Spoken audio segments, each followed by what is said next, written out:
কুখ্যাত ডাকাত খঞ্জর কাসিমকে আটক করাতে প্রহরীদের মধ্যে বিরাট চাঞ্চল্য তৈরি হয়েছে। খঞ্জর কাসিমকে ধরিয়ে দেবার জন্য 2000 দিরহাম পুরস্কার ঘোষণা করা আছে। কে পাবে এই পুরস্কার, এই নিয়ে কানাঘোষা শুরু হয়ে গেছে। সংবাদটা ততক্ষণে প্রহরীদের সর্দারের কানেও চলে গিয়েছে। পুরো ঘটনা শোনার পর তিনি আলীকে ডেকে পাঠালেন তার কক্ষে। নিজের পাশে আদর করে বসালেন, এক গ্লাস ঠান্ডা শরবত পান করতে দিলেন।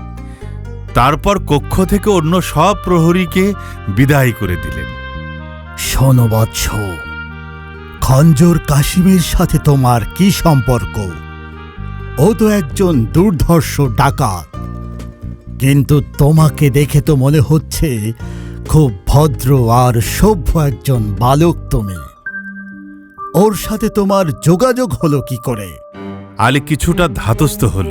তারপর গত রাতের সব কাহিনী সবিস্তারে বর্ণনা করল, কেবল ডাকাত সদস্যের প্রসঙ্গটি ছাড়া।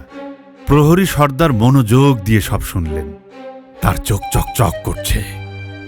2000 দিরহাম মানে অনেক অর্থ। তিনি আলীকে একটা প্রস্তাব দিলেন। বৎস, তোমার সামনে এখন দুটি পথ খোলা আছে। প্রথম পথটি হল একজন দুর্ধর্ষ ডাকাতকে শহর থেকে পালাতে সহযোগিতা করার জন্য তোমার বিচার হবে, জেল, জরিমানা, এমনকি তোমার মৃত্যুদণ্ডও হতে পারে। আর দ্বিতীয় পথটি হল, যদি তুমি কথা বলো যে ছলে বলে কলে কৌশলে ডাকাতকে ভুল বুঝিয়ে তুমি আমাদের কাছে ধরিয়ে দিয়েছ, তাহলে নগর প্রধানের কাছ থেকে বিশাল সম্মান পাবে, এমনকি 2000 দিরহাম নগদ পুরস্কার পাবে। অবশ্য এর অর্ধেকটা তখন আমার সাথে তোমার ভাগাভাগি করতে হবে। এখন ভেবে দেখো কোন পথে যাবে তুমি বৎস।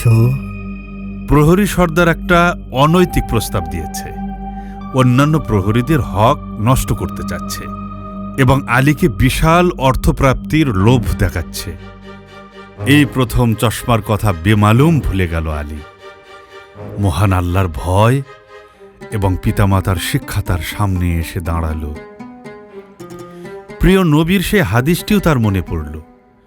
সত্য মানুষকে মুক্তি দেয় আর মিথ্যা মানুষকে ধ্বংস করে।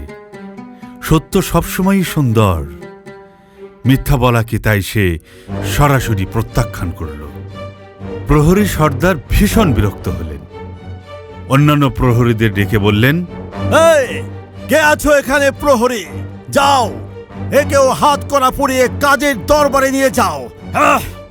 আলী দেখল খঞ্জর কাসিমকে নিয়ে প্রহরীগণ এতটাই উৎফুল্ল যে গাধার গাড়ির প্রতি তাদের কোনো আগ্রহই নেই। একজন লোক শুধু গাড়িটি টানতে টানতে মালখানার ভেতরে ঢুকে বাইরে থেকে তালা মেরে দিয়েছে। ডাকাত সদস্যের পরিণতির কথা ভেবে দুশ্চিন্তায় আলীর মুখটা কালো হয়ে গেল। দুপুরের দিকে আলীকে কাজীর দরবারে আনা হল। ইজলাসে কাজী সাহেব নেই, আজকে আর আসবেনও না। একজন প্রহরী তাকে নিয়ে গেল কিশোর সংশোধন কেন্দ্রে।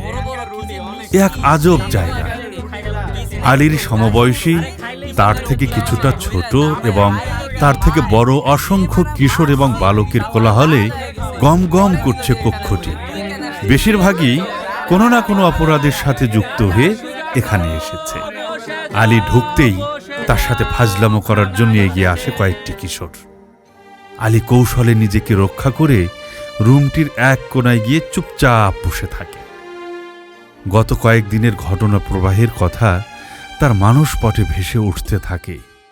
কি থেকে কি হয়ে যাচ্ছে?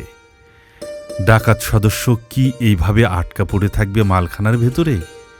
মায়ের কাছে কে পৌঁছে দেবে তাদের সংবাদ? এসব ভাবতে ভাবতে কখন যে চোখে ঘুম নেমে এসেছে বুঝতেই পারেনি আলী। সহসা সহসা শোরগোলার চিৎকারে তার ঘুম ভেঙে গেল। নতুন একটি ছেলে এসেছে কারাগারে।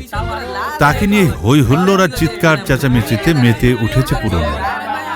ছেলেটি কোনো মতে নিজেকে সামলে কামরার অন্য প্রান্তে গিয়ে চুপচাপ বসে পড়েছে। কোলাহল থেমে গিয়েছে ততক্ষণে। জোহর এবং আসরের নামাজ ইশারায় পড়েছে আলী। বাইরে মাগরিবের আজান হচ্ছে।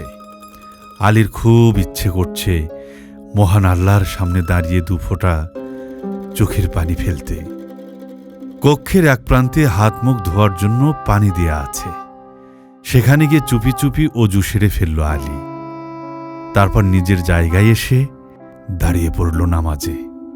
আল্লাহু আকবার।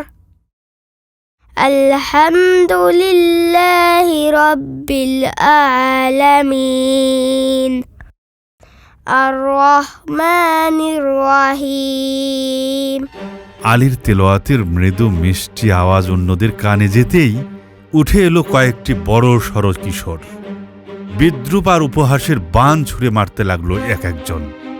বাইরে চুরি করে এসে এখানে দরবেশ সাজা হচ্ছে না? বাহ বাহ, একেই বলে বকধার্মিক। চোরের মায়ের বড় গলা। এই দেখি তো তোর গলাটা কতটুকু বড়। বলতে বলতে একটা ছেলে আলীর গলায় গামছা লাগিয়ে টানাটানি শুরু করতেই অন্য প্রান্ত থেকে নতুন ছেলেটি ছুটে এলো। কি করছো তোমরা? ছেলেটি নামাজ পড়ছে, আর এখানে সবাই অপরাধ করে আসে না, কেউ কেউ পরিস্থিতির শিকার হয়েও আসে। আল্লাহর দোহাই লাগে, ওকে তোমরা বিরক্ত করো না। বড় ছেলেগুলো কেন যেন মাথা নিচু করে যার যার জায়গায় চলে গেল। নতুন ছেলেটি আলীর পাশে দাঁড়িয়ে গেল নামাজে। আল্লাহু আকবার। আসসালামু আলাইকুম ওয়া রাহমাতুল্লাহ। আসসালামু আলাইকুম ওয়া রাহমাতুল্লাহ। সালাম ফিরিয়েই নতুন ছেলেটির দিকে হাত বাড়িয়ে দিল আলী। মুসাফা করতে করতে জিজ্ঞেস করল, কি নাম তোমার ভাই? উমায়ের। কেন আসতে হলো এখানে? সে এক বিরাট কাহিনী। ক্লান্ত দৃষ্টিতে আলীর দিকে তাকালো ওমায়ের। আলী যেন তার মনের কথা বুঝতে পারল। সে নিজেও ভীষণ ক্ষুধার্ত, সারাদিন কিছুই খায়নি। পথে খাওয়ার জন্য মায়ের দেয়া সামান্য আহার এখনো কাপড়ের ঝোলার মধ্যে রয়েছে। অতি সন্তর্পণে ব্যাগ খুলে খাবার বের করল আলী। সামান্য খাবার, তাই সবাইকে দেয়ার মতন নয়, তাই লুকিয়ে লুকিয়ে খেতে হবে বন্ধু। ওমায়েরের হাতে খাবার তুলে দেয় আলী। দুজন মিলে খেতে খেতে ওমায়েরের কাছে শোনে তার জীবনের টানাপোড়েনের এক নতুন গল্প। বন্ধুরা, কি সেই গল্প জানতে ইচ্ছে করছে? তাহলে অপেক্ষা করতে হবে পরের পর্বের জন্য। চশমা জাদুর, চশমা জাদুর, চশমা জাদুর চশমা। আলীর চোখে চশমা দেখে চিন্তিত কেন হোশমা। চশমা জাদু, চশমা জাদু, চশমা জাদু, চশমা জাদু, চশমা জাদুর চশমা।